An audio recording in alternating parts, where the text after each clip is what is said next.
So now you've learned the very basics of CSS, and you're going to want to learn more because there's a lot more to CSS, and the very basics are pretty easy. And as you add small things to it, it can also be easy if you want to do page layouts and things like that, doing 3 columns, for example. That can get a little bit tricky, but you can do it if you take it step by step. And one of the best places to do that is the W3 Schools site.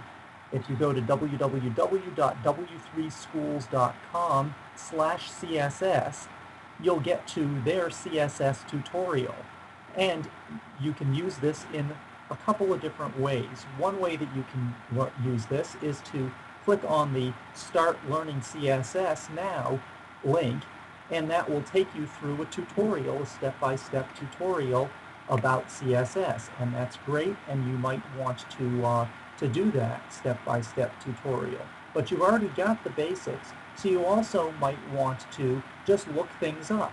And as you're trying to do something, you might want to look for it, and there's a nice menu here on the left.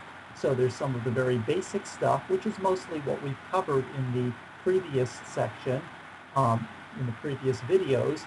But you might want to say, okay, well, I know how to do basic CSS, but I want to do more stuff with my text. So you can go to Styling Text, and you can see that it talks about the color, which we've already talked about, though it gives you some other options for colors. It talks about the alignment, and talks about text decoration, which we haven't talked about. It talks about a variety of stuff, and so you can look for this kind of stuff. But one of the really neat things here in any of these sections is the Try It Yourself. So click on the Try It Yourself, and what you get is something similar to what I was showing you in my previous videos, side by side, what it is that's going on. And so it's got the HTML page for you, and then how it would look in your browser on the right. And so you can edit this HTML right here in your browser. So click Edit, and then we don't have to click on that. We just have to start editing, and then we click to refresh there with the browser there. So here, the H1, they put color 00FF00, which is kind of greenish.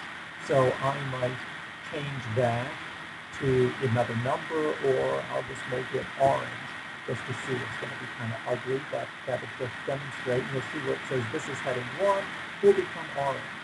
And there you go. And so I just try things out with whatever I want.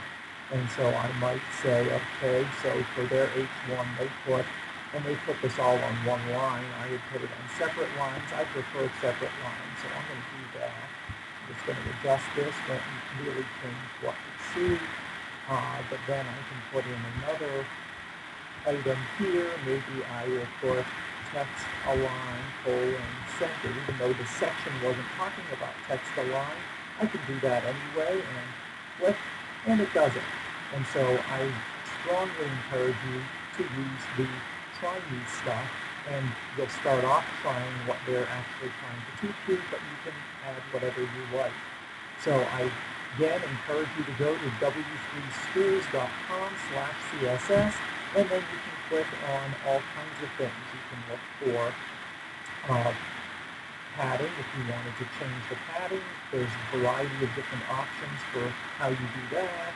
You can look for lists. We didn't talk about lists, and so there's some special settings for how do you make different bullet shapes and things like that, or other things that you might want to do, and so you can check that stuff out.